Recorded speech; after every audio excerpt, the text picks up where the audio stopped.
Je vais voir ici le compte numéro 25 qui est immobilisation détenue en location, financement et droits similaires. Alors le compte 25 immobilisation détenue en location, financement et droits similaires, il s'agit de leasing, c'est-à-dire de crédit bail. C'est crédit bail, bon, qu'il soit immobilier ou mobilier, c'est ça qu'il faut voir dans un premier temps. C'est du leasing qui concerne des immeubles et des meubles et des immeubles. Donc, compte 25, immobilisation détenue en location, financement et des droits assimilés ou similaires. Si c'est plutôt des droits similaires, mais c'est assimilé aussi. C'est un petit peu les mêmes choses que de la location-financement. Voilà, ce qui pourrait ressembler à de la location-financement. Alors, avant toute chose, je vous rappelle que ceci, c'est du droit. Ce qui veut dire que c'est comme quand, bon, si je devais faire une vidéo de médecine, bon, tant que j'ai quelques petites connaissances à dévoiler, je les dévoile, il n'y a pas de problème. Sachez que si je devais faire de la biologie, je ne suis pas biologiste, ni la médecine, je ne suis ni médecin. Et donc ici, c'est la même chose. Ici, bon, ça veut dire que bon, tant qu'il y a de la connaissance qui peut être transmise, je la transmets. Mais sachez que je ne suis pas médecin, je ne veux pas donner voilà, comment est-ce qu'on appelle ça, des conseils. Je ne suis pas médecin, donc je n'ai pas donné des conseils de médecine. Maintenant, je peux donner mon avis, il n'y a pas de problème là-dessus. Je peux donner un avis de médecine, même si je ne suis pas médecin. Bon, et à ce moment-là, bon, la critique peut jaillir ou survenir, ou voilà, en commentaire, voilà, certaines personnes ne seront pas, je veux dire, ne seront pas d'accord avec mon exposé, mais mettront en commentaire, quels sont pourquoi réagissent-ils d'une certaine façon, ou pourquoi critiquent-ils, et ils le mettent en commentaire. Bon, ça je le sais, on sait pourquoi ce qui se passe. Voilà. Et donc, pourquoi je dis ça? Parce que si je fais une vidéo de médecine, je ne suis pas médecin, je vous le dis tout de suite, et donc, ni biologiste, si j'ai le droit de faire une vidéo de biologie, qui donne certains aspects biologiques qui peut être comprise par un petit peu n'importe quel kidam. Bon, voilà, donc je peux transmettre certaines connaissances, bien que je ne suis pas biologiste, ni médecin, ni quoi ou qu'est-ce. Ici, c'est pareil. Je ne suis pas une personne de droit, donc ici, je suis en train de voir des vidéos de comptabilité. Je ne suis pas expert comptable, loin de là, je l'ai toujours dit. Mais tant que je sais transmettre des connaissances pour ceux qui font des études, ils ont des informations, je veux dire, de toutes sortes qui peuvent subvenir, qu'elles soient anciennes, voire nouvelles, voire mises à jour. Voilà. Parce que le droit, bon, il se met à jour. Il y a des règles qui sortent à chaque fois. Et donc, si maintenant il y a des choses à rajouter, ou si vous voulez en savoir plus, tout d'abord, il y a encore Internet qui peut vous aider là-dessus. Et il y a du droit sur Internet. Et maintenant, si certains professionnels recherchent, je veux dire, certains renseignements, c'est pas chez moi qu'il faut venir, parce que bon, je vous dis, je ne suis pas spécialiste du droit, loin de là. Mais quand j'ai des notions de droit que je possède ou je connais, je peux les transmettre sans aucun problème. Je veux dire, tant que je raconte pas de bêtises, c'est voilà, c'est le principal. Maintenant, si je raconte une bêtise, rien ne vous permet de me dire qu'il y a quelque chose qui n'est pas bon et de rectifier le tir, il n'y a pas de problème. Et ça, vous mettez en commentaire et ça reste en commentaire. Voilà, ça reste en commentaire et voilà. Donc ici, ça reste du droit. Voilà. Alors, le compte 25, immobilisation détenue en location financement et droits assimilés ou similaires, on a les droits d'usage sur immeuble. Alors, sur immeuble et sur les meubles. Attention, parce que ici, comme j'ai dit, c'est du leasing immobilier et mobilier. Immobilier et mobilier, c'est les deux. Donc, dans un premier temps, je vais voir ceux qui sont relatifs aux droits d'usage sur immeuble, et en B, les droits d'usage sur meubles, sur les meubles. Alors, pas confondre immeuble et meuble, et immobilier. Donc, il y a deux types de crédit bail, donc les immeubles et les meubles. Les immeubles et les meubles. Donc, c'est-à-dire le mobilier et les immeubles. Ou les immeubles et les mobiliers. Bon. Il existe donc, pour les immeubles, il existe des contrats de location à long terme. Alors c'est plusieurs années, je vous le dis tout de suite, c'est pas 2-3 mois, c'est plusieurs années, qui confèrent au preneur. Le preneur, c'est qui? C'est le locataire. Au preneur. Mais ici j'ai mis un S, preneur, c'est vrai qu'il n'y a pas de S.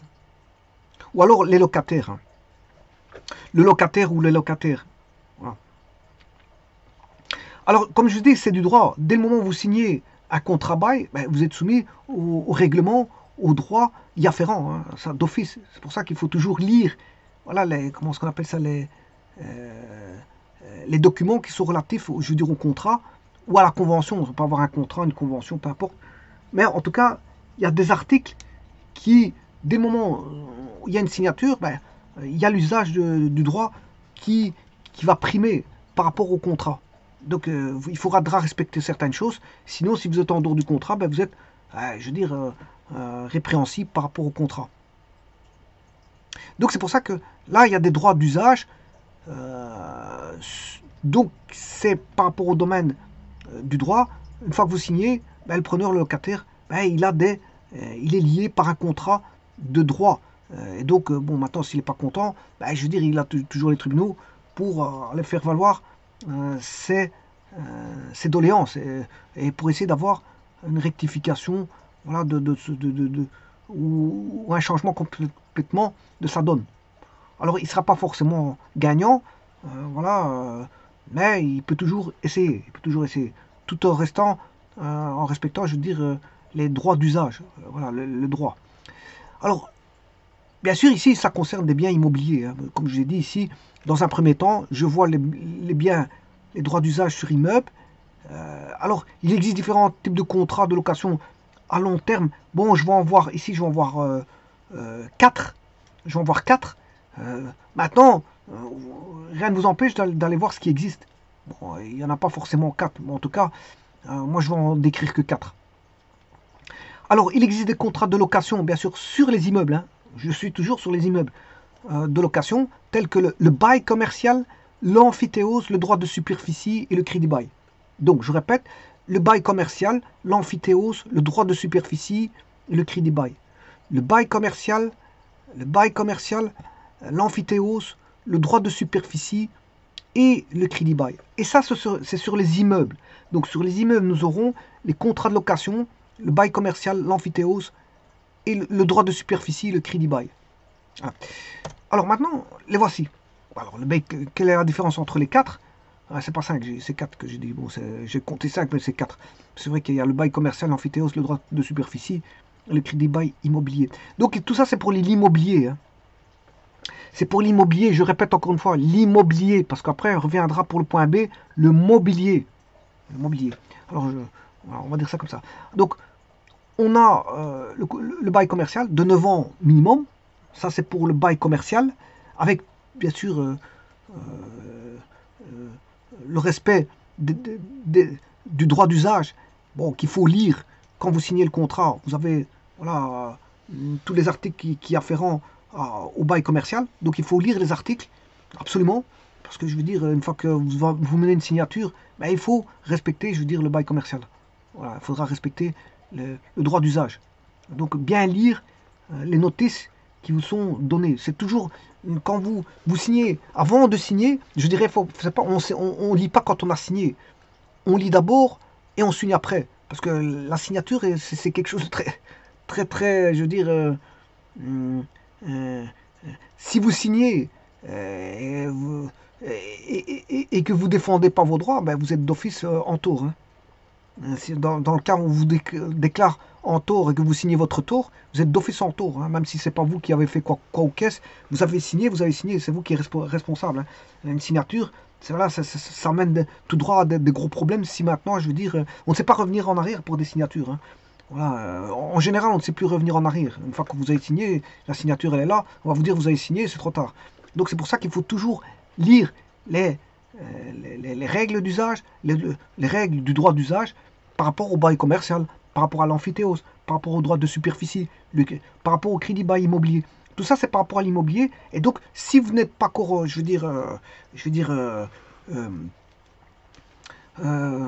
prêt à signer, ce qu'il faut faire, c'est d'abord, on va dire, s'informer. Alors, on peut s'informer via un conseiller, via un avocat, voilà, il y a plusieurs personnes qui peuvent vous entourer et je veux dire, vous dire leur point de vue à chacun et voir s'il n'y a pas des avantages, des inconvénients et voir ce qu'on risque, je veux dire, voilà, pour certaines choses. Voilà. Donc ici, le deuxième, c'est l'amphithéose. Là, c'est pas de 9 ans minimum, c'est de 27 à 99 ans direct. Vous voyez ce que l'amphithéose, c'est de 27 à 99 ans. Et ça, c'est un contrat par lequel le propriétaire d'un bien immobilier concède à un exploitant, donc celui qui va exploiter, je veux dire, le bien immobilier, la jouissance de ce bien immobilier pour un temps très long de 27 à 99 ans. Bien sûr, moyennant une redevance annuelle, effectivement, parce que c'est pas gratuit. Hein. Voilà. Donc là, vous voyez que le contrat, c'est un contrat à très long terme, l'amphithéose. Contrairement au bac commercial, bon, on est d'accord, c'est 9 ans minimum, mais voilà, là c'est de 27 à 99 ans, hein. De 27 à quasiment 100 ans. Voilà. Là, ça c'est pour l'amphithéose. Bon. Ensuite, toujours pour l'immobilier, on a ce qu'on appelle le droit de superficie. C'est le droit qui consiste en la possession du bâtiment, ou voire des ouvrages, ou voire des plantations, sur un fonds appartenant à autrui. Voilà, il a un droit de superficie, c'est un droit qui consiste en la possession. Il possède les bâtiments, ouvrages et plantations sur un fonds appartenant à quelqu'un d'autre. Voilà, à quelqu'un d'autre. Ça, il peut, voilà, il possède les bâtiments sur un fonds appartenant à quelqu'un d'autre. On va dire ça comme ça. Droit de superficie. Voilà. Et le troisième, c'est le crédit bail immobilier. Voilà, convention. Là, c'est une convention hein, selon laquelle un financier achète, aménage ou construit suivant les plans et devis proposés par l'utilisateur du bien et donne à ce dernier l'usage de ce bien pour un temps bien sûr convenu, moyennant toujours une redevance déterminée en fonction du capital investi. Donc le crédit bail immobilier, ben voilà, on se base sur quelqu'un qui fait tout. Après, bon, il propose tout, il propose le tout fait, et l'autre personne n'a plus qu'à prendre possession du bien, bien sûr moyennant une redevance. Bien sûr, une redevance déterminée en fonction du capital investi. Hein. Voilà. Donc le crédit bail immobilier, bon, le financier va investir un certain montant et en fonction du capital investi, ben, je veux dire, il faudra payer la redevance en fonction du capital investi. Alors, ils vous disent ici aussi que le crédit bail, ben, cette convention peut prévoir une option d'achat pour le preneur. Voilà, pour le preneur, il peut prévoir, il peut l'acheter à un moment donné. Se dire, bon, écoute, j'ai l'argent, je peux te l'acheter, il n'y a pas de problème. Et se mettre d'accord avec voilà, le financier pour pouvoir acheter ce bien. Voilà. Et ça, c'est pour voilà, les immeubles. Maintenant, voyons voir concernant le mobilier. Voilà. Voilà, ici, j'ai décrit le crédit bail mobilier. Voilà, c'est pas le crédit bail immobilier ici. C'est le crédit bail mobilier. Pas confondre le précédent de celui-ci. Alors, c'est un contrat de location-financement portant sur des biens d'équipement. Voilà, c'est du mobilier. Ce n'est plus des immeubles. Des biens d'équipement à usage professionnel auxquels participe qui? La société de crédit bail, voilà, qui est le bailleur, bien sûr le preneur, qui est le locataire, et le fournisseur du bien d'équipement. Donc vous voyez qu'il y a voilà, un ensemble de personnes, il y a trois personnes, le bailleur, le preneur et le fournisseur. Et donc je pourrais faire un schéma là-dessus, que je vais entamer dans un petit instant. Voilà, je peux faire un schéma.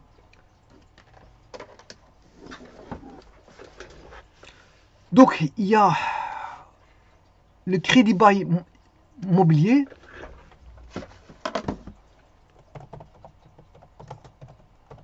J'ai bien dit mobilier et pas immobilier, parce que l'immobilier, je l'ai décrit tout à l'heure. Crédit bail mobilier. Ben, là, on aura plusieurs acteurs. Je mettrai ça comme ça. Voilà. Alors, bien sûr, il y aurait des interactions entre acteurs. Donc ici, le premier acteur, je mettrai par exemple la société de crédit bail.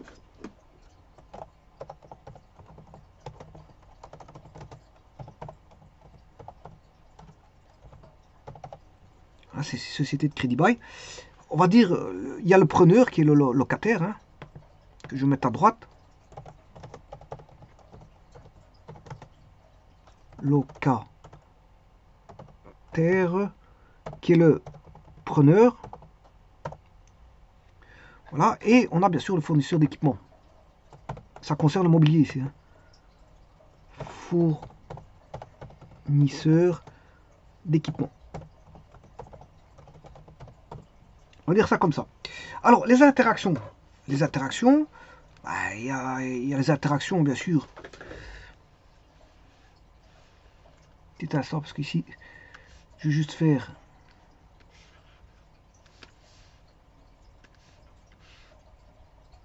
Crédit immobilier, voilà, on va se dire ça comme ça.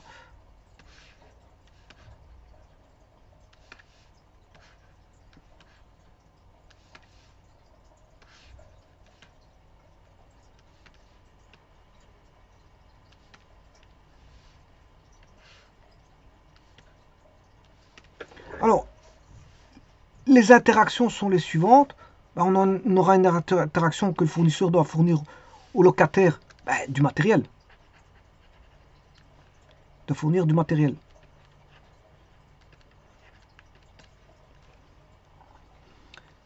Bien sûr,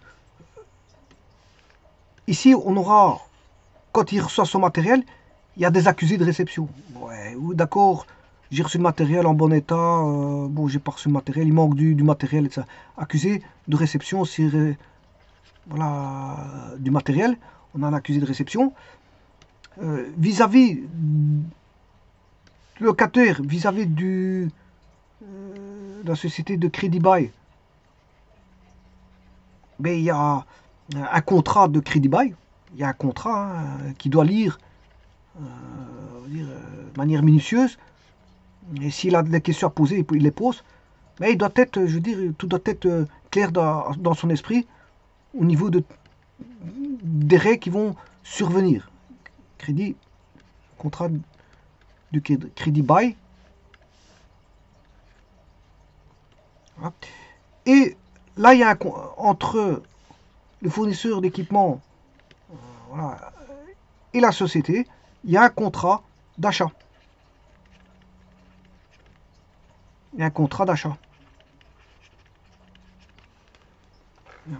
Et donc, voilà comment on tourne le crédit bail mobilier. Donc, entre voilà, locataire, preneur,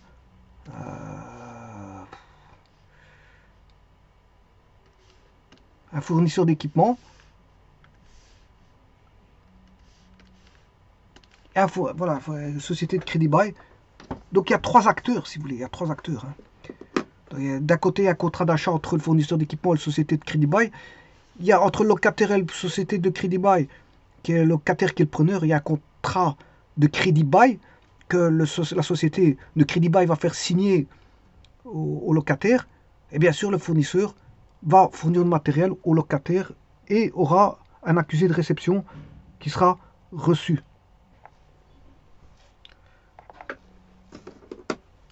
Au fournisseur.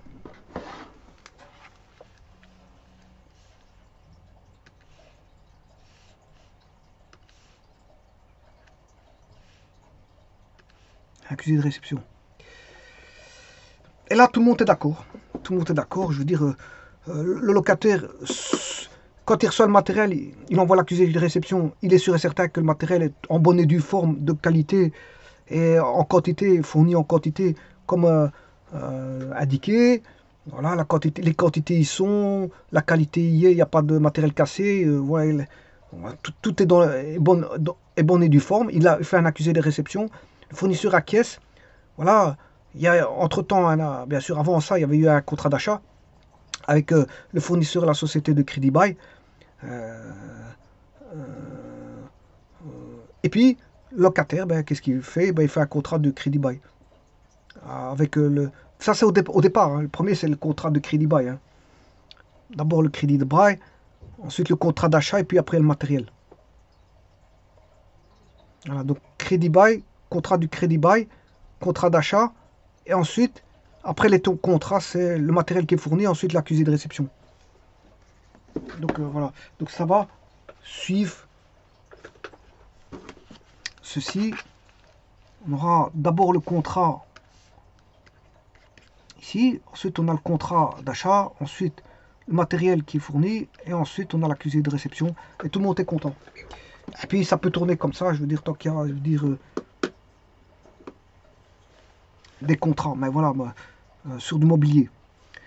Je vous remercie.